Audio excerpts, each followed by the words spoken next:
Hi everybody, Lesson 9 in Unit 8 at Canandaigua Academy's AP Calculus BC class. On today's show we do two things. We take a look at how to compare series, and we introduce the very last song I will ever sing for you. That's it. Two things to do. It's a bear of a lesson. It's a bear of a lesson. Luckily, the following lesson is all about ratio test also. So there you go. Here we have it. On today's show, the first part we learn how to compare series, which means we're going to determine the convergence or divergence of series that we don't know by comparing them with series that we do know. Because a mathematician is really good at taking a problem he cannot solve and reducing it to a problem previously solved. So for our purposes, we're going to let the sum of the a sub n's be a series with no negative terms. I'm not willing to introduce negative terms yet because I don't want to deal with the issue yet. We're going to say that the sum of the a sub n's converges if there is a convergent series. We're going to call that convergent series the sum of the c sub n's, C for convergence, with a sub n less than or equal to c sub n for all n greater than capital N for some n in the natural numbers. It's got to be a natural number n.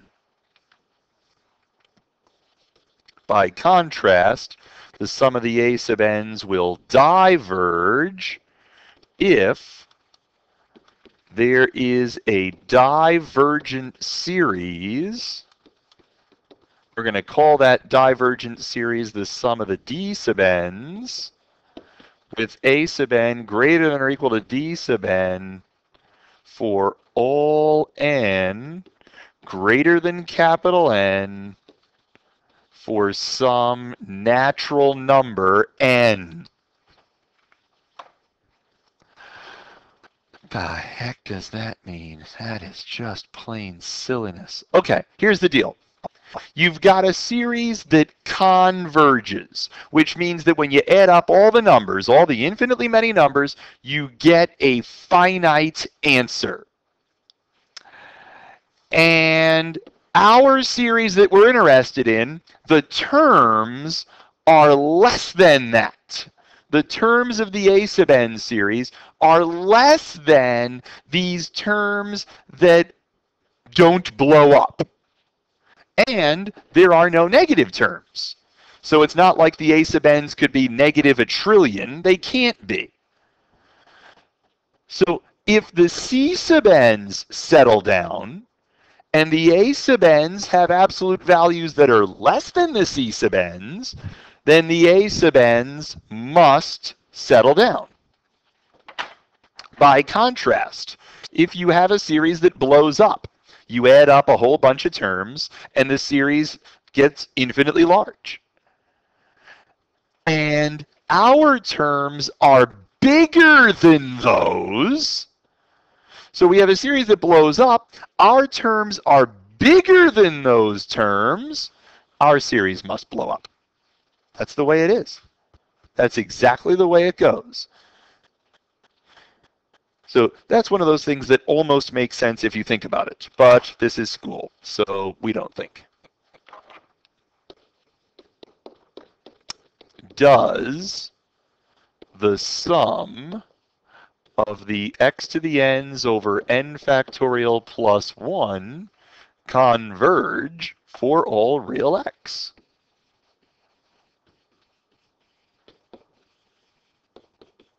That's a good question.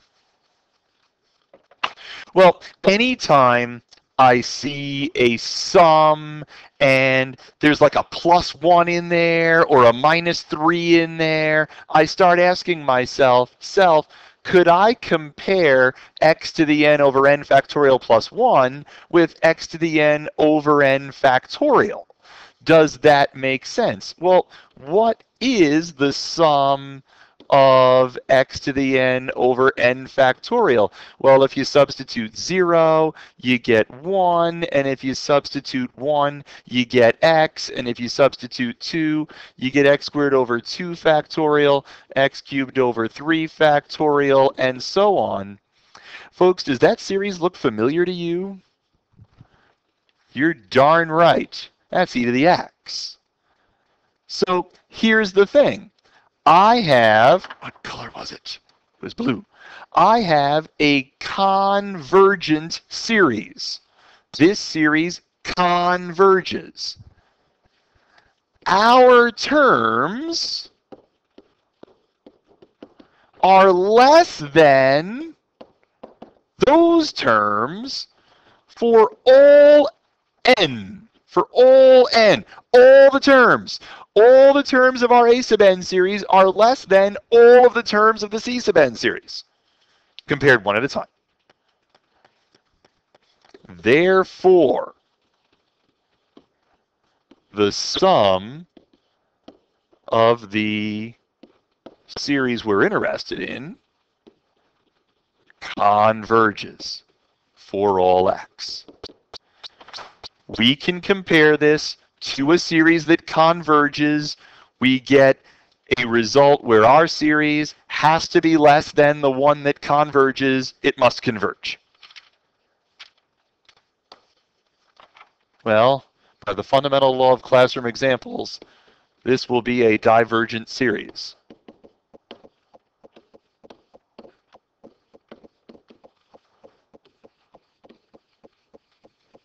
And sure enough, I ask myself, how does that compare to 3 to the n over 2 to the n? We know that 3 to the n over 2 to the n is 3 halves plus 9 fourths plus 27 eighths and so on. Folks, can you convince yourself that that series diverges? I sure hope so. What kind of series is that? That is geometric, and so that series must diverge. This is a divergent series. That is bigger. 3 to the n over 2 to the n minus 5 is bigger than 3 to the n over 2 to the n because the fraction on the left has a smaller denominator. Therefore, the series in which we are interested diverges. It is bigger than something that blows up. Therefore, it must blow up. Am I okay? I'm okay. Quick side note here. If the sum of the absolute values of the a sub n's converges, then if you just consider the terms, whether they are positive or negative, that series converges absolutely. Absolutely. Which means that if the series of, take all the terms, make them positive, if that series converges, then so does this one, and it's called an absolute convergence. Show that the sum of sine x to the n over n factorial converges for all x. How do I show that this ridiculous-looking series converges? Well, I know that this ridiculous-looking series converges because I make the argument that sine x to any power over n factorial is less than or equal to 1 over n factorial. I think you know why. But what is the sum of 1 over n factorial? The sum of 1 over n factorial is 1 plus 1 plus 1 over 2 factorial plus 1 over 3 factorial plus 1 over 4 factorial. Does that look familiar? That looks like the series e to the x, but without all the x's, or if you like, that looks like e to the x with 1 subbed in. And sure enough, this is e. So, the larger of the two series converges. This is less than something that converges, so our series must converge. It is smaller than something that converges. How am I doing? So here's the problem. What happens if we have to find an interval of convergence and we don't know what to compare to? What happens? Well, here's the hinge pin for the unit. This is called the ratio test, and it runs like this. Let the sum of the a sub n's be a series of positive terms, and let the limit as n approaches infinity of absolute value of a sub n plus 1 over a sub n be rho. Why take absolute values if the series has positive terms? Well, it turns out that the series doesn't have to have positive terms. It could have negative terms also, and this ratio test will still work. Then the series converges if rho is less than 1. The series diverges if rho is greater than 1. And the test is inconclusive if rho is 1. The choice of rho is a careful choice. We choose rho because it's the Greek letter that makes this sound, and makes us think ratio, makes us think geometric series. In fact, the geometric series test pretty much comes to pass here. If the absolute value of the ratio is less than 1, geometric series converges. If the absolute value of the geometric series ratio is greater than 1, then the series diverges, and we're not sure if it is 1. So here's the kicker. This rho, if that limit exists, if this limit exists, then what we have effectively done is turn any series into a geometric series. That is basically what we do. And so we sing a song about rho. We sing, row, row, row your boat gently down the stream. It's the limit as n approaches infinity of the absolute value of the n plus 1 term over the nth term. That song has no rhythm whatsoever.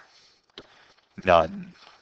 I'm going to show you a quickie. I'm going to leave you with it on your own. I'm going to be done. I want to find the radius of convergence for the sum as n goes from 0 to infinity of n times x to the n over 2 to the n. N times x to the n over 2 to the n. It looks like it's geometric, sort of. There's a little extra guy thrown in. I don't clearly see a comparison because there's no plus this or minus that. And so I'm going to utilize the ratio test. And the ratio test says, row, row, row your boat gently down the stream. Its limit as n approaches infinity of the absolute value of the n plus 1 term over the nth term. Now the n plus 1th term is n plus 1 x to the n plus 1 over 2 to the n plus 1. The nth term divides by a fraction, so we'll just do a quick copy change flip on that. And we're going to take a limit as n approaches infinity. Now some algebra is called for here. 2 to the n cancels with 2 to the n plus 1. X to the n cancels with x to the n plus 1. And I ask myself, what happens to that as n gets large? Well, as n gets large, that approaches 1. So rho is the limit as n approaches infinity of n plus 1 over n times x over 2, but we know n plus 1 over n is going to 1, so that becomes the absolute value of x over 2. The absolute value of x over 2 is our rho. So we know that the series will converge. Really? That's terrible. Converge if the absolute value of x over 2 is less than 1. And that means that negative 1 is less than x over 2 is less than 1, which means that x is trapped between negative 2 and 2. Now, we don't know enough yet to know what happens at negative 2 or at 2, but that's okay. We're just asked to find the radius of convergence. The radius of convergence is half the distance between the endpoints, and that is 2. That's your radius of convergence. We're going to sing that song an awful lot. In fact, we're going to sing that song for an OYO. I want the radius of convergence for the following. The sum as n goes from 0 to infinity of n times x to the n over n plus 3. That's something for you to think about before you come back together with me tomorrow. That's the deal. All right, very well. I'll see you tomorrow. Be glad to do it.